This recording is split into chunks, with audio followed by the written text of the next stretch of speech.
Welcome back to Canadian Justice, where we're discussing recent changes to Canada's temporary foreign worker program. And we're joined by Sergio Karas, who is an immigration lawyer. Now, Sergio, we were in the last segment discussing what the impact of the recent rollback in the relaxation of criteria for low-wage temporary foreign workers would be.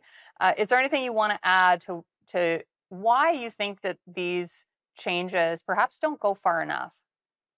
They don't go far enough because they don't address the main problem.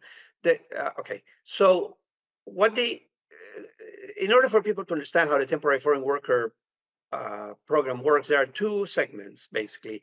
There is the IMP, which is the International Mobility Program.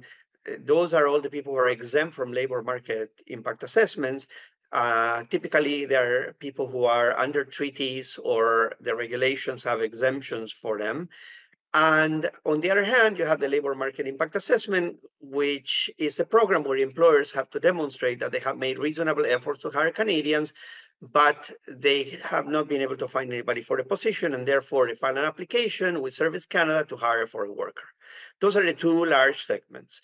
So a lot of the fraud was centered on the labor market impact assessment program because those are the people who are typically overseas and they're trying to find a way to make it to Canada. Um, and unscrupulous individuals have taken advantage of that. Now, the IMP, which is the International Mobility Program that encompasses a whole bunch of treaties, that cannot be touched because those are part of international obligations that Canada has.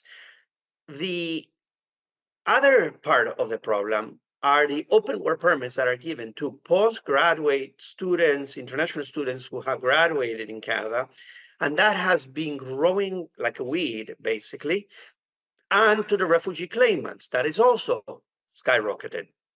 So those account for like half of those temporary workers, probably. And these are the people so when their permits expire, don't want to leave. So this is the issue. The issue is that how many are illegal in Canada? And there is another angle to this. A lot of postgraduate work permit holders, meaning foreign students whose permits are coming to an end, are being counseled by unscrupulous individuals to make refugee claims in order to get an open work permit and extend their stay in Canada for several years until their cases are eventually dismissed or refused because they are not meritorious. So this needs to be addressed. Unless those segments are addressed, the problem is not going to go away. The government can reduce all they want in the labor market impact assessment. They can implement security measures. They can combat fraud, et cetera, but that's not enough unless the largest categories are addressed.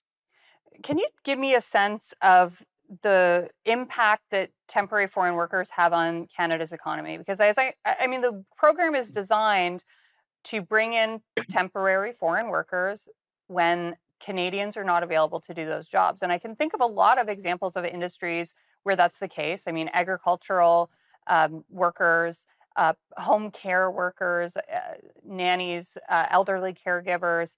And I can see the argument of from industry that they are struggling to fill roles, including in the low wage sort of fast food part of the industry. So what type of how are these treated differently, these different types of temporary foreign workers, and what's the impact, the different impacts they have on the economy?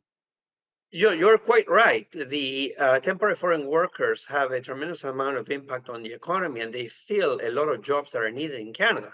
Healthcare is the best example. Um, the seasonal agricultural program, that is a little bit of a different kettle of fish because it has existed for decades.